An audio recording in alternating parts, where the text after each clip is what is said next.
Almost, yes. Okay. Okay, let's see.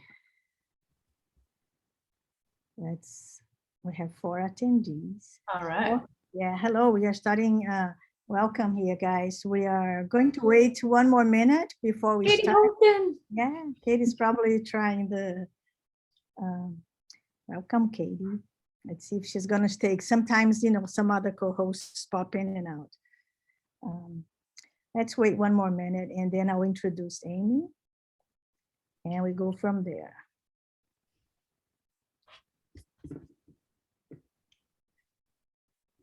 So yeah, we are recording. How do you feel, Amy? Should we start? Sure. Yes, all right. So welcome to this session on future farmers addressing food. I'll introduce Amy Franceschini. Amy founded Future Farmers. I'm trying to introduce Future Farmers and Amy at the same time, so I'm combining a little bit their bias. Okay. Amy founded Future Farmers in 1995 in San Francisco. Future Farmers bring together an international group of artists, anthropologists, farmers, and architects to propose alternatives to social, political, and environmental organization of space. Their design studio serves as a platform to support art projects, which include an artist in residency program. Future Farmers use various media to address food systems, public transportation, and education. They disassemble and reconfigure narratives, creating alternative models, such as temporary schools, books, bus tours, and large-scale exhibitions internationally. Their work has been exhibited at the Whitney Museum of American Art, the New York Museum of Modern Art, the Guggenheim, the National Museum of the 21st Century Art in Rome, Italy, Sharjah Biennale, Taipei Biennale, Henny Onstead Museum in Oslo, and the New York Hall of Sciences at the Walker Art Center in Minneapolis. Amy received her BFA in photography from the San Francisco State University and her MFA from Stanford University. She has taught in the visual arts graduate programs at California College for the Arts in San Francisco and at Stanford University. She's currently faculty in the Eco-Social Master's Program at the Free University in Bolzano, Italy. Amy is a 2009 Guggenheim Fellow, a 2019 Rome Prize Fellow, and has received grants from the Cultural Innovation Fund, Creative Work Fund, and the Graham Foundation. Welcome, Amy, and thank you for joining us today for our inaugural symposium. Thank you for having me.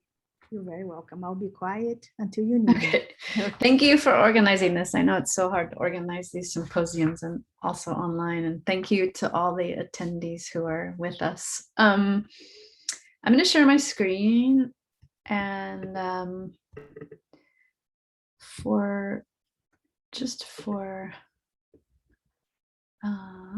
hide presenter notes. For now, I'm going to leave these on the side, if that's okay, these images. So as Simone said, I am one of Future Farmers, and Future Farmers is a network of people, places, and projects who come together around a common interest. I wouldn't say it's food, but I would say it's a common interest about the preservation of the commons and a desire to kind of eliminate the abstraction of production in our lives perpetuated by our dominant culture of capitalism. So I think that's something that brings us together. I am on this panel of food, and you'll see how food weaves in and out of our work, but I would say more than food is actually the practice of farming and the practice and the ecology around small scale farms. So food is part of that, but it's also the people. That's a large part of it, and the land use. I'm going to present our work through kind of our process and how we get into these ideas around food and how things kind of change through a certain methodology we've developed over many years. Part of that is a stubbornness. Often when you work with cities or if you're trying to change policy or even with institutions, one has to have a certain sense of stubbornness to get through things and really stick to risky ideas and also remain a bit wild. So this is a picture of these two donkeys that were in an exhibition of ours recently. And we actually hired two students to go through our archives. So they're actually looking at old video of our work, and one is looking and one is listening. And then every 3 minutes they type what they hear and what they see. And this was sort of a stubbornness on our part to want something alive in our exhibition inside of the museum. So the donkey is very important. As Simone said, I studied photography, and this image is sort of, for me, exemplifies how future farmers work. We often create tools that need a lot of people to use them. And I just think this is a beautiful image of this land camera. Where I went to school and studied photography, it was a very poor moment of the university. We often had to share the large format cameras. So we would go into each other's field work to help kind of work these cameras. And I think it was very influential on how I work and how I like to work. So just another picture of these costumed people, which you'll see costumes play a role in our work as well. Just to situate where I'm at right now, I am in Philadelphia.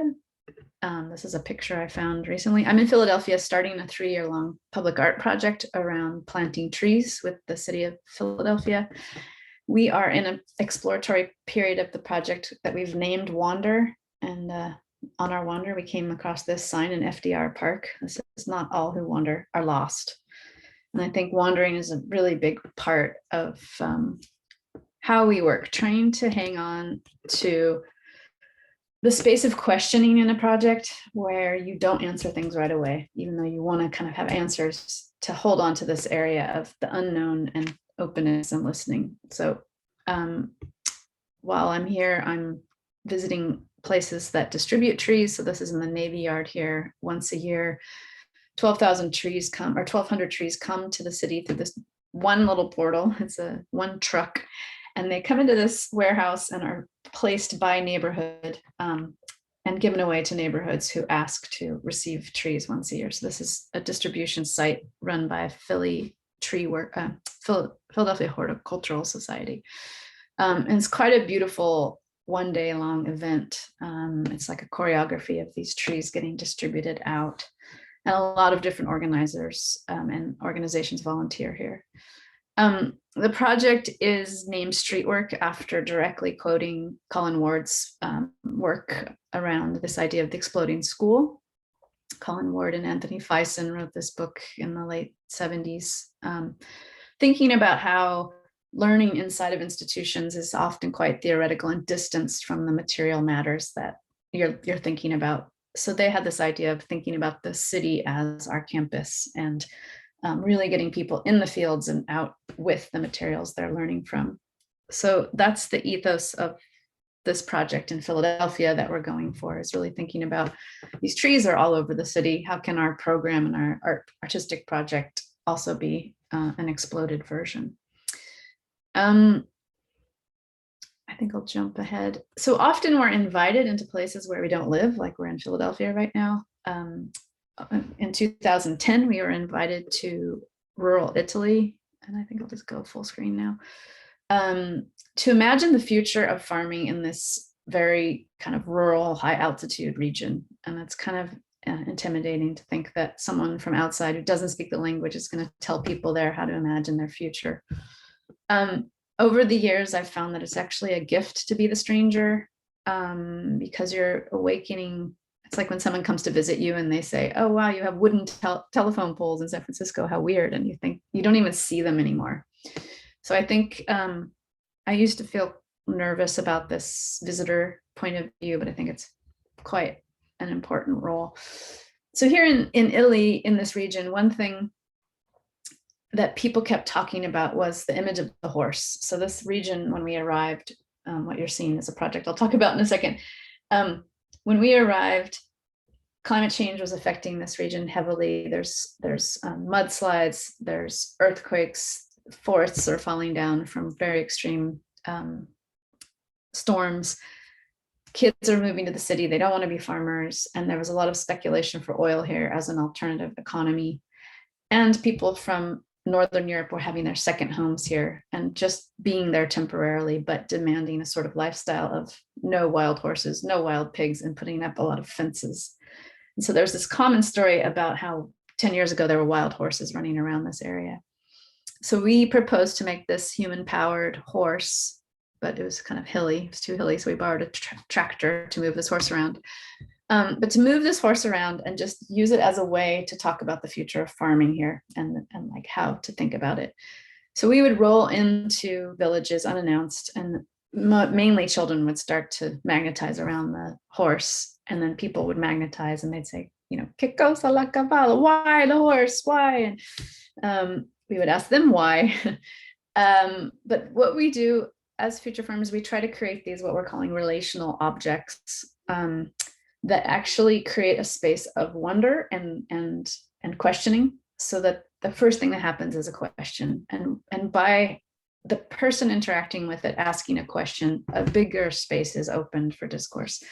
So what happened was our horse kind of became a magnet in the region, and people started inviting it places. So people would invite it to their farms. This was a man who could not come to a village because he had to milk the cows. So his brother said, "Can you bring the horse to our farm?" And discussions out of this about the economy, the politics of the region came through this engagement of the horse. And we recorded all of these engagements in a video documentary and in audio. We were invited to villages during fairs where mayors were, so that mayors started to have these conversations amongst each other about the future of farming. And what happened was people who hadn't talked to each other in a long time were starting to talk about and thank us for having the horse. They said the horse has given us a reason to talk again. And so towards the end of this project, this was 12 days, people didn't want the project to stop. They wanted a platform to continue this conversation. So we proposed to make a radio station. This is often, I'm showing some of our process. Often we just draw and kind of fantasize about things. And so drawing is a big part of our work. We proposed to make a radio station inside of a oak grove that had been destroyed by a storm. So we proposed to repurpose some of these branches and trees into a treehouse where farmers could meet out of their everyday life. So kind of elevate this conversation into this space. And the farmers loved the idea and they named themselves. They said, "Oh, this is a great consortium. We're going to name ourselves Consortium Instabile." So we made a radio station called Radio Instabile to broadcast these conversations locally and then also nationally. So this project kind of took on a life of its own, and it's been going for 10 years. And after the horse, we did a wandering of different farmers in high altitudes, growing seeds that were not certified. So our focus here was really on, at this time, the EU was trying to pass these laws that was making it illegal to grow uncertified seeds, which would have a huge consequence on these farmers. And these particular farmers that we were meeting said, "We don't care, we're going to keep growing these seeds without certifying them, and we will band together as this consortium to protect ourselves." So we would trade their time for working with them. So if they gave us an hour of their time, we would do an hour of work on the farm or a whole day. And then we wanted to have, so these stories that we were collecting from them were really about the struggle of high altitude farming, the struggle of the future of this region, but also the wonders of being a farmer in these places. And that there's something where, yes, it's a struggle, but you still kind of have a command of your everyday life in a way. And they often tell us a lot of stories. And so we wanted to create a space on the radio that was really about the struggle and the shared struggle, but also a space of wonder. So every time we met the farmers, we would ask them to read a random page from Baron in the Trees by Italo Calvino, because this radio station was being broadcast from a treehouse. And so we would broadcast these readings at 3 a.m. in the morning, because some of the milk farmers said they would love to have a story read to them while they were milking cows in the middle of the night. So this was sort of a meta layer of the radio that we had. When we inaugurated the radio station, we did an homage to Marconi, who was an Italian radio engineer that was sort of extricated from Italy. Britain kind of supported his research, and the United States did, but Italy didn't really take him seriously until he was celebrated in other places. So he did this sort of requiem of his life, and proceeded down through the orchard and through the oak grove, in masks and music, and with these grains that we had collected from these various farmers, to the treehouse. So the project was really based in this treehouse, but then we would broadcast these conversations further. And this is an image of the Maxi Museum in Rome, where we brought together people from the Department of Agriculture, basically agricultural council people from Italy, from the EU, radio engineers, to talk about the seeds that these farmers were growing, and the history of them and the contention of them within the shifting policies in the EU.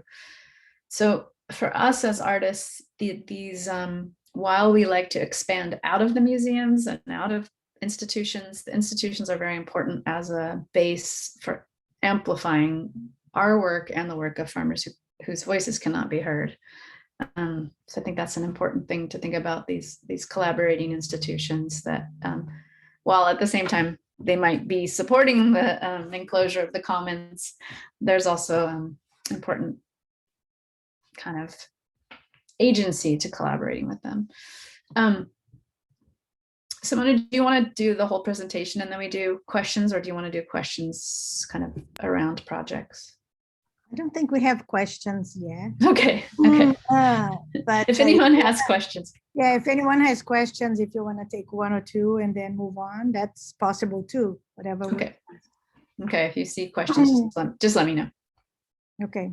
Okay, so the next project I'm going to talk about is a little bit more related to food, I would say, but many other things. So this was a project called Flatbread Society that we did in Oslo, Norway, between the year of 2010 and 2018. So this is quite a long project. And we were invited into this place, which was the waterfront of Norway that was being developed into a cultural capital. So previously, this was a port, a working port, and a place where boats were built. And then it was derelict for 20 years. And then Oslo decided to bring all their cultural institutions to the waterfront to create common spaces and housing and schools here. So what we often do is when we're invited somewhere, we look back, like what was this 100 years ago, or 200 or 300? And I found this picture of the port and this farm. So this arrow where this, where you see this pointing to this land, was the king's farm. And all the food for the boat builders was grown here, and all the food for the king's court was grown here. And we were proposing to create a farm on this waterfront, and the city was like, no one wants to farm in Oslo, and it's never farmed. There's never been farming in Oslo. And then we found this image, and it's quite interesting how historical precedent really works with policymakers. If they can see something that's been there before, they can imagine it. But if you're showing them something that's never been there before, it's quite difficult. So this picture gave us a lot of just agency and kind of credibility to propose a farm in this space. So we could do something anywhere in this. Where's my cursor? It's not there. Anyway, we could choose anywhere in this waterfront space, but we chose a place kind of that was not going to be developed for 20 years because we thought maybe it's out of the purview of the master plan. Maybe we can remaster something without mastering. If we choose a location that's not really in the center radar. So we formed a working group called Flatbread Society, because in Norway, pretty much everyone eats flatbread. The Norwegians eat them. The immigrant culture who is surrounding the neighborhood where we were working eats flatbread, whether it's Somalian flatbread or Pakistani flatbread or Iranian. So this flatbread kind of became a currency between different cultures around this area that was being built. And it was something that caught on with people, like everybody would be Flatbread Society. So we proposed to farm this area to the south of the main development, and the city agreed to give us 100 boxes, and they said no one's going to want them. And so we proposed to publish calls for farmers in several languages and put them in libraries and in community centers and see what happened. 4,000 people signed up for these 100 boxes, and the city was like, didn't know what to do. And Oslo, because they do have quite a lot of money, it's a very rich city and country, they felt they had to do something for these 4,000 people. So they gave us 50 more boxes here. And then they started a program in the public parks to dedicate small areas for farming, because we found that people were coming from all over Oslo to farm here. So this kind of kickstarted an urban farming movement. Oslo was very behind, or wasn't even thinking that farming in the city was so interesting or desirable. So what we did, we did not have the promise of this land at all yet. It was still kind of a temporary step towards a permanent project. So what we said is, with this group of 150 people that identified themselves as wanting to be here, wanting to self-organize, is that we could give them 3 years. So the city said, okay, well, you can be here for 3 years and then we'll renegotiate. So this group organized themselves. They decided where the boxes went, how they were configured. It's important to say we had an amazing commissioner digging there on the Bayata, who was our liaison between the city and our artwork. This project kind of was very organic, quite messy, but it became this magnet for people in the city. It was kind of like, how did this happen? And how did this farm get here? And what's going on? And again, it made all these questions kind of open up about the potential of this waterfront being something different than just very high-end cultural institutions. So a lot of people got interested. A lot of people got interested in this project, and the city took it more seriously and said, what would it look like if you had a permanent project here? And they said, you need to give us some proposals. And so we formed a board of directors, not with flatbread, but with raised bread, very civilized board of directors. And we brought in specialists that we felt we needed to work with. So we worked with people dealing with gentrification, Neil Smith from CUNY. We brought in Hendrik Luben, who works in Berlin around refugee communities and gentrification and food production in Berlin, and several others, to kind of bring in a critical reflection to this site we were working in. We also proposed to make a temporary structure to situate ourselves on the ground and have meetings that were transparent, so that our process was not up in these high rise where the developers were looking at master plans, but to be in the plan itself. So in the 3rd year, we proposed to make this temporary bakehouse, which is a structure.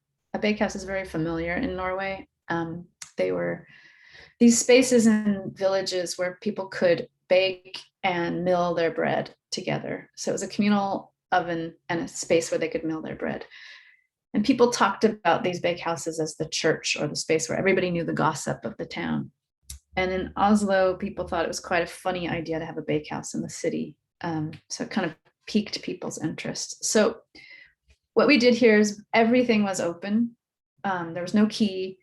Everything we did was open to the public. So when we built, we proposed to make this bakehouse with 3 ovens to avail baking flatbread in many different cultural ways. And we put up posters to say, come learn how to build an oven. Like, we didn't know how. We invited an oven builder to make it, and it was an unconventional form, so people could come and learn how. We decided on this sort of mothership form so that all the 3 ovens were connected. So there's, in the back, there's a flatbread Norwegian oven.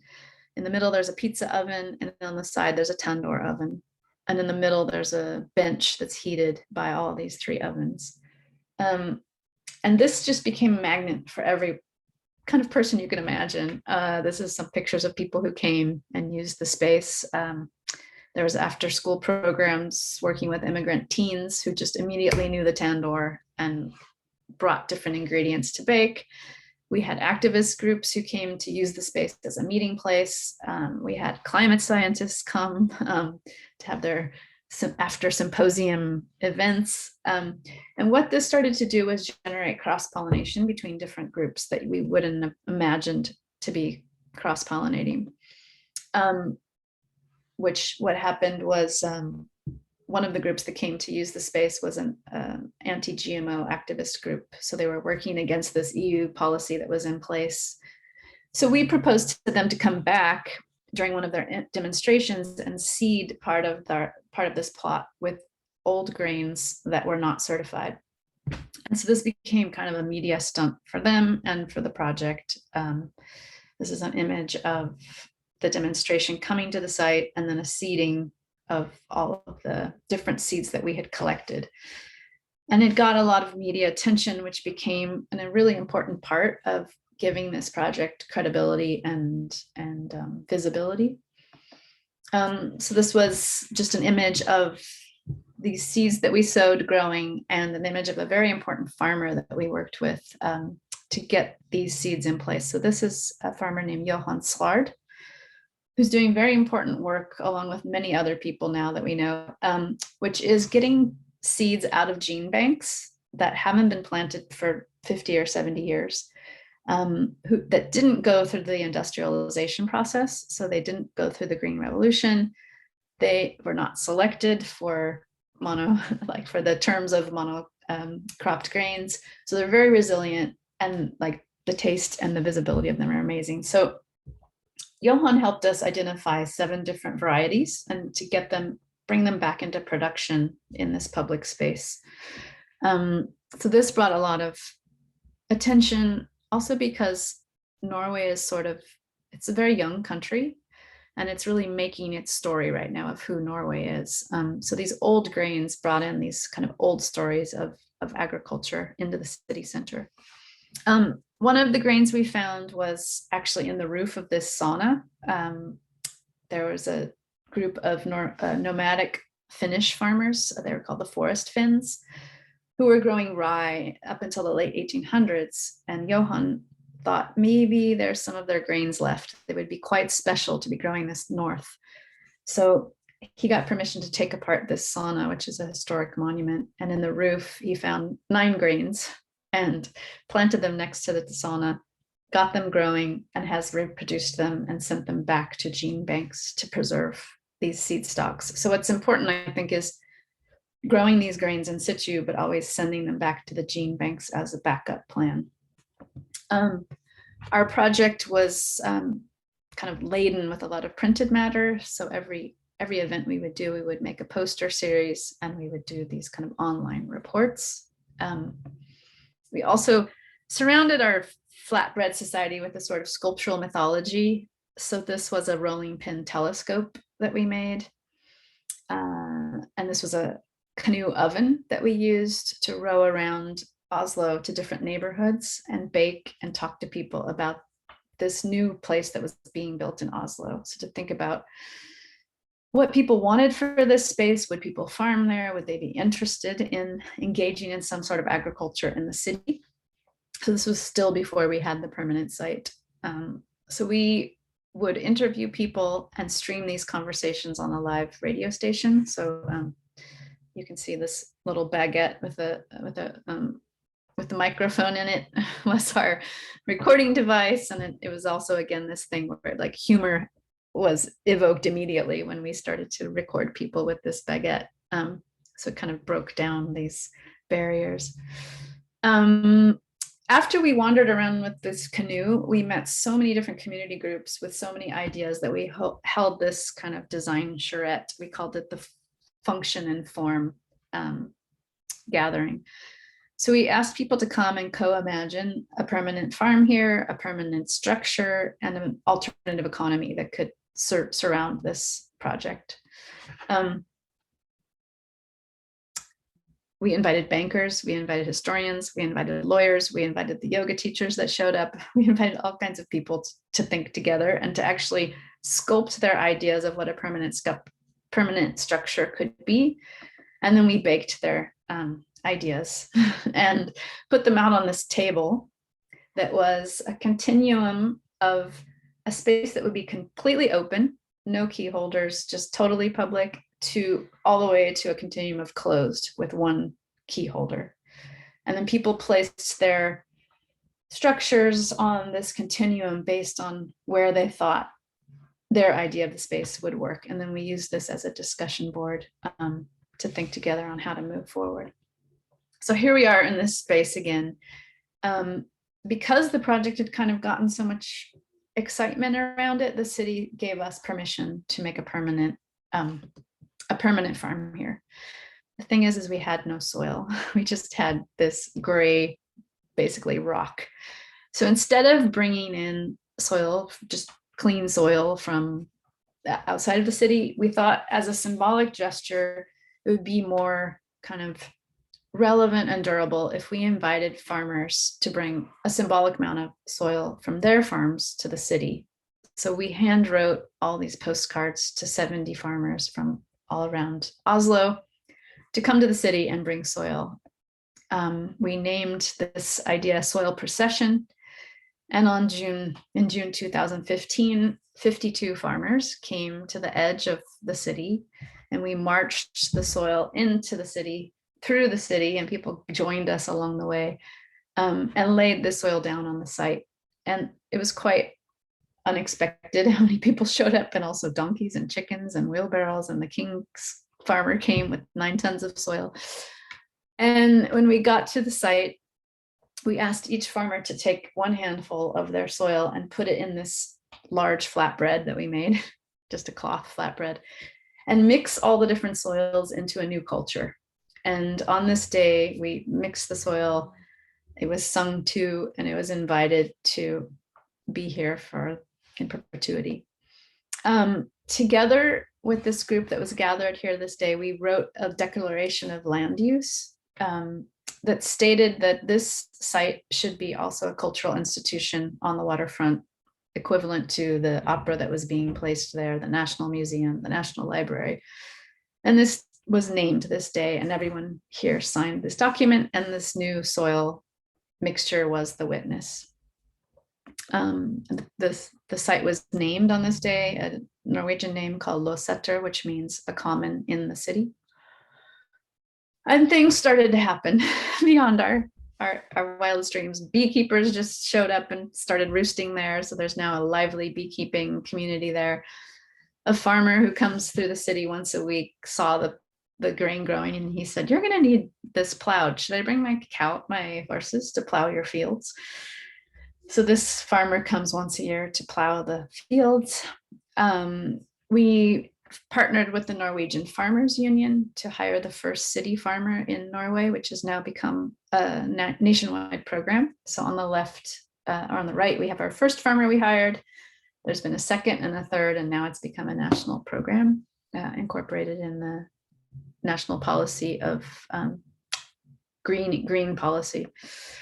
So this is a top view of the site. It's very strange. It's between between a highway, a frontage road, and underneath this site is a tunnel, and 2 towers come from the belly of the site as exhaust pipes of the tower. It's a very mixed use space. There's community farming, there's individual farming, and then there's several organizations that have just begun there, like medicinal plants. Adults with dementia have a farm there. Children of immigrant families have farms there. And I'm almost finished. What became central to this project was having a meeting place. So we got permission to make a permanent bakehouse, but we wanted to pay homage to the fact that it was a working port and this history of sailing and shipping in Oslo. So this is a boat that we often saw in the harbor to this day, but it's from 1895. So we worked with boat builders to create a building that was fashioned after this boat, and hosted a bakehouse on one side and a meeting room on the other side. And this became really important as a hub for all of these groups to meet in. This is it today as it's evolving. And now many different groups use these spaces. Schools use the space, artists use the space, musicians, politicians. And I think it's interesting how this space and this farm has created cross-pollination and has really affected people's relationship to food. Simona, how much time do I have? I'm so distracted here. I know. It's I think you 2:15. have, huh? Yeah, it's until 2:15. So we have Until 3:15. until, Okay. okay, because I'm, you know, my time is not Sorry. here. 3:15. Well, I just think 3:30. until I think we 3:30. can go until 3:30. Okay, good. So Yes. I'll go a little bit longer unless Okay. there's any, are there any questions in the chat? I just want to, Yeah, let me take a look. it's so strange in these Zooms. It's just like I talking. know. No, I don't think so. But Okay. Amy, this has been, can I join the group? Yeah. It's just so amazing. I had looked at the projects in your website and I was already fascinated by a lot of it. But listening to you talk is like, don't stop. Continue. Okay, so we finished the bakehouse in 2017 and our contract there ended in 2018. So how do you leave a project like this is a question as an artist or architect or whoever makes these kind of projects. It's a problem. How do you balance leaving without the thing collapsing? How do you create a situation where there's not a dependence on your presence, but still keeping an artistic integrity?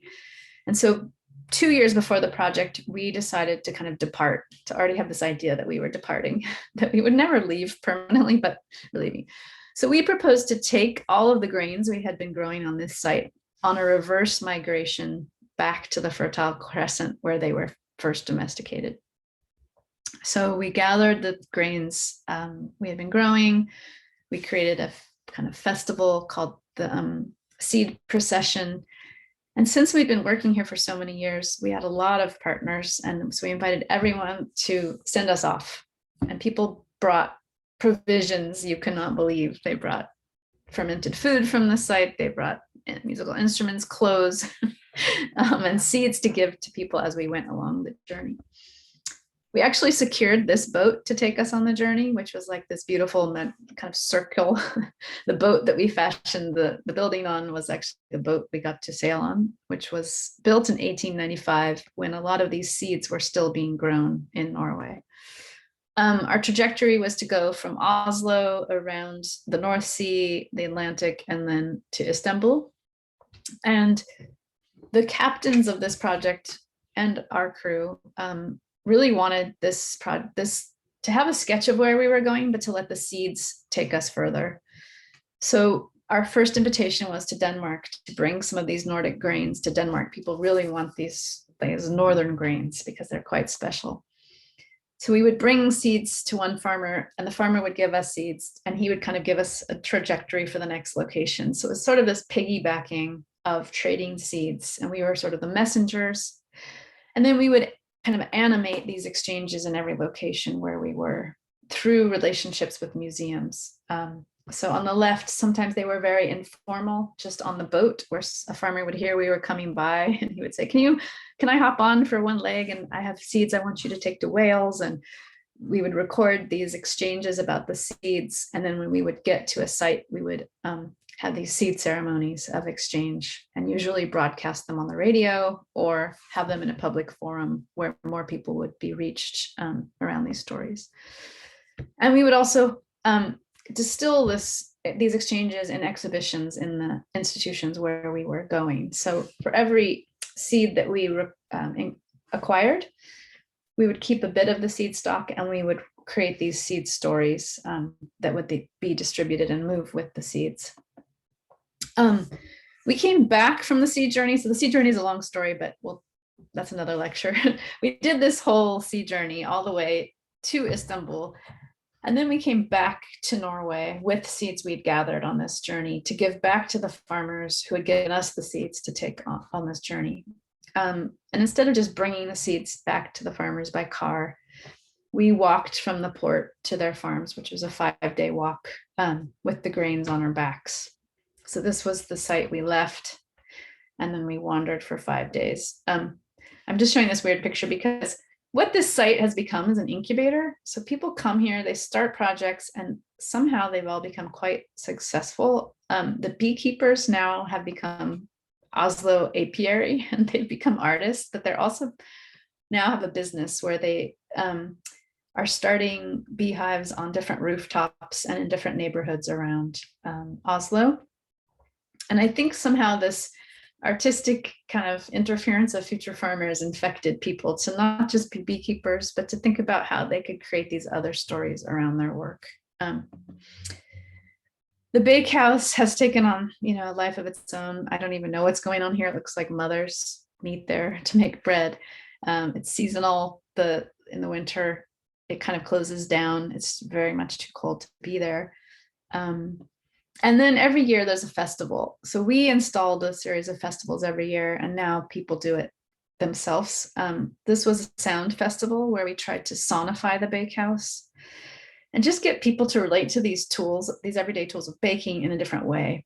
So people came from all over Europe and Scandinavia, and we turned the ovens into speakers, into amplifiers. The tandoor oven became a speaker, and the festivals go on. And I think in terms of food in this location, the festival is a really important way, and celebration is a really important way to connect people to food without them even knowing. People who might not be interested in food are all of a sudden in this kind of festival of senses that might be about music or might be about film, but then they're connected directly to this food that's coming off the land right from where they are and being transformed in these bakehouse. And it really does something to urbanites in a way that connects them to food that they don't normally think about. So I think I'm going to end there, and I have a few more slides, but I think let's try to have some conversation, and then I could go back if needed. So I'm going to stop sharing and just see who we have here. There's a question on the chat at this Great. point. I have a comment too, but you can go first. Let's see. Is this Cassia? Is that the chat? Is that the chat question? Yeah, that's the one I see. All right. In the case of Flapper Society or the Rain, you have come up against resistance to your ideas or proposals? If so, how do you navigate that? It seems like there is such a great amount of positivity and welcome in your work, and I'm curious to know if there is ever any resistance, and if so, how do you navigate that? Does beginning from a place of openness and question somehow mean that there is less chance for resistance? That's a really good question, because we're in the beginning part of a new project here that's not as long, but still 3 years long. I think what we learned from the Oslo project was that these longer term durable projects need the time for listening.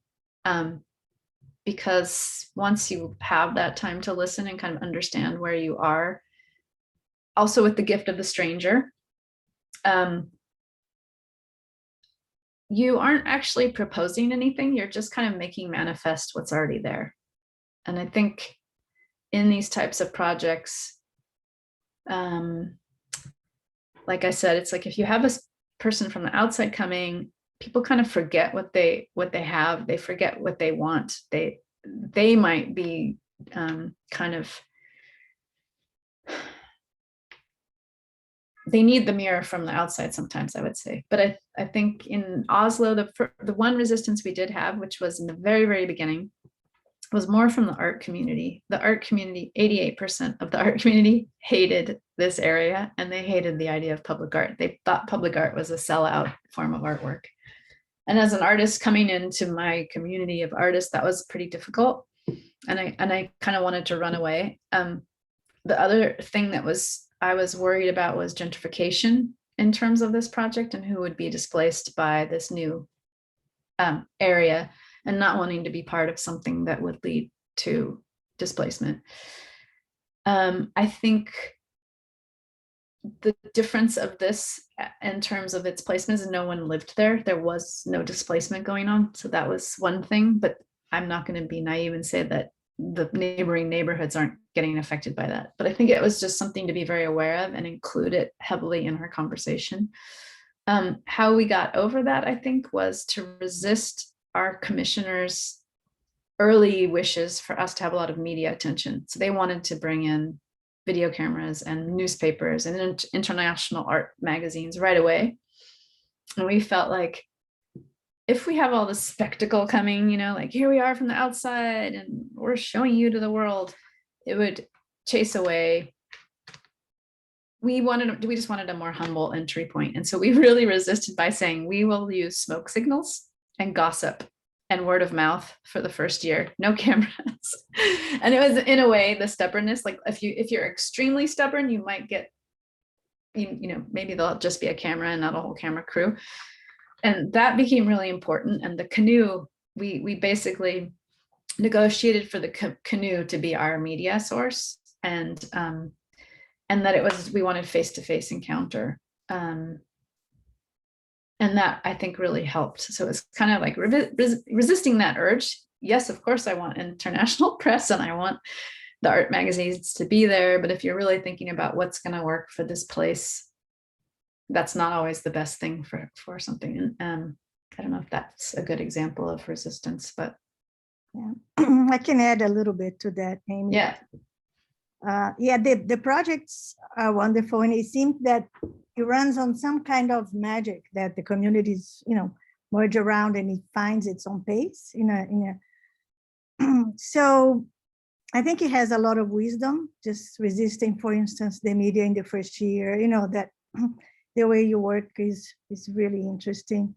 Maybe from the beginning, from thinking as a collective, but I think there's also something to do with the DIY aesthetics that you guys embrace, that that you figured it out collectively and give voice to more than one person, to a group, and there's just something really nice.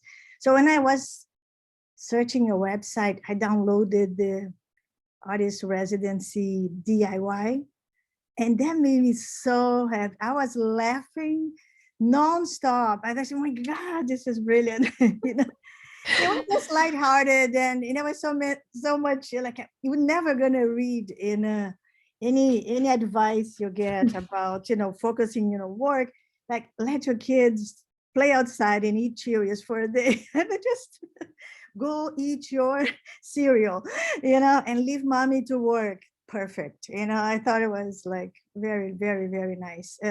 Good use of humor, of imagery, but also the way you organize the documentation, like the letters you send, the people you reach. I mean, there's many aspects to how the projects run, and so I don't think. I mean, I think stubbornness is maybe one method, but I think there's more to it than that.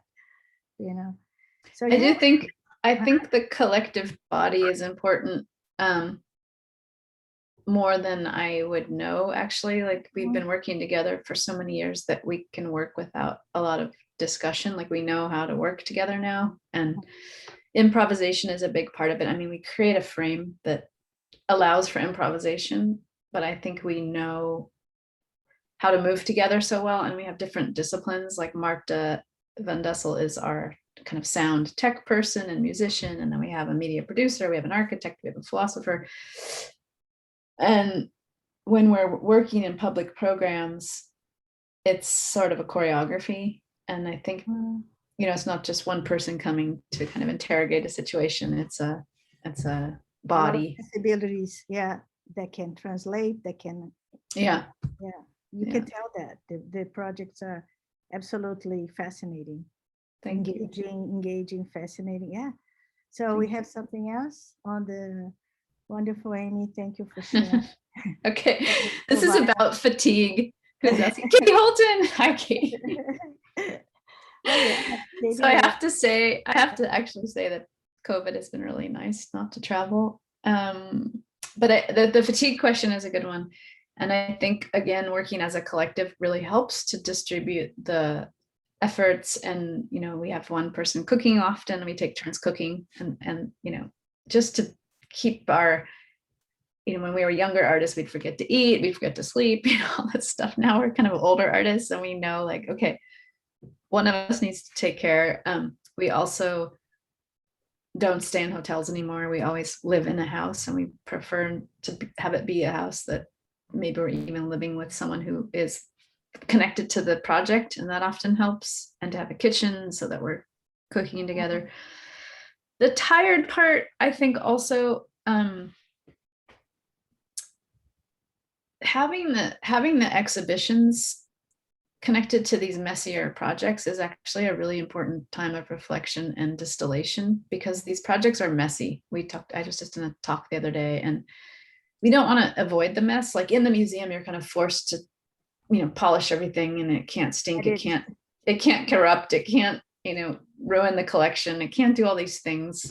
People can't be there after hours. And in our projects, like everything's there, and it is tiring and it's chaotic, but we've realized that actually giving ourselves the space to exhibit it, to find a way to shape it in a different way, is like a quieter time. And it's become an important part of these projects. And I think Katie, like, tired now. I'm 50. You just ask for more time. I don't know. You ask for more time. You sleep And better. I don't know, things need time. And I think I'm not so afraid to ask for time and help. Interesting.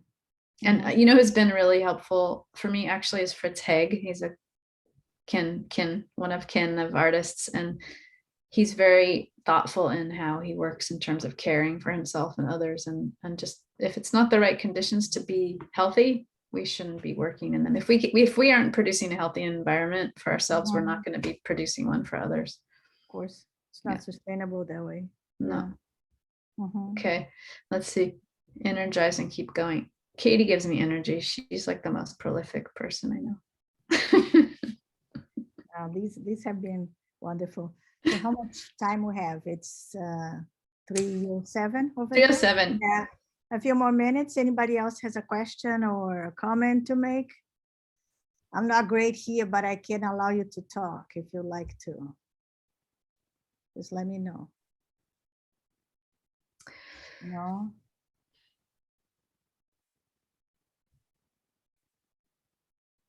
Who's out there? 16 people. Yeah. Throw a question. Any question. Any question? Well, I also think that, let's say, the work you've shown in the museum, there's a very strong formal aspect, at least to the documentation. Installations, they're amazing. And, like even the big house, there's a architecturally, the design of it, yeah, they are messy in many points in terms of the big, the involvement of people and working with materials, but they are also very elegant. And I can see how the, Norway would embrace that as well, in terms of I think it's perfect. I was going to ask you, have you ever seen any other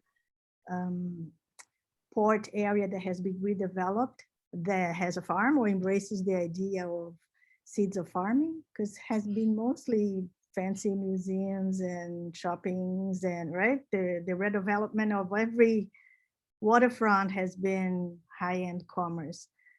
Do you know of any other? No.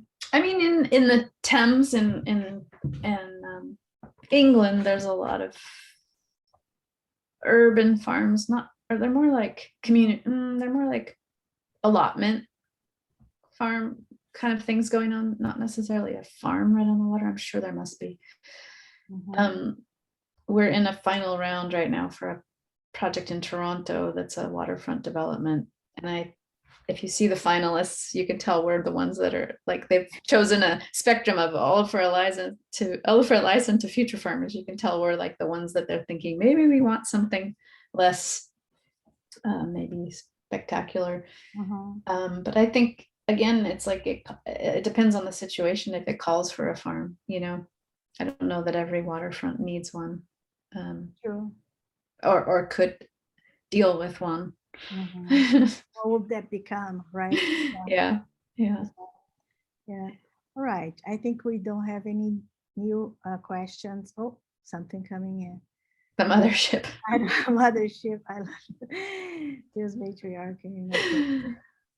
Thank you, Nikki Slotta Terry. Yep, very, very proper name. She's right. Thank you so much, Amy. Thank you so much to you, and wonderful. Thank you for putting this together.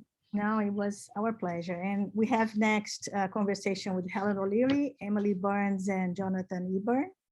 Right And on. after that, we have a walk by the waterfront with Katie Houghton. So it's this, yeah, stay there, guys. So we're gonna say goodbye for now and return in 15 minutes. Thank you, Amy. Take care and congratulations. This is super exciting work. You gave us a lot. Thank you. Thank you. Thank you. Thank you. Bye-bye. Bye-bye.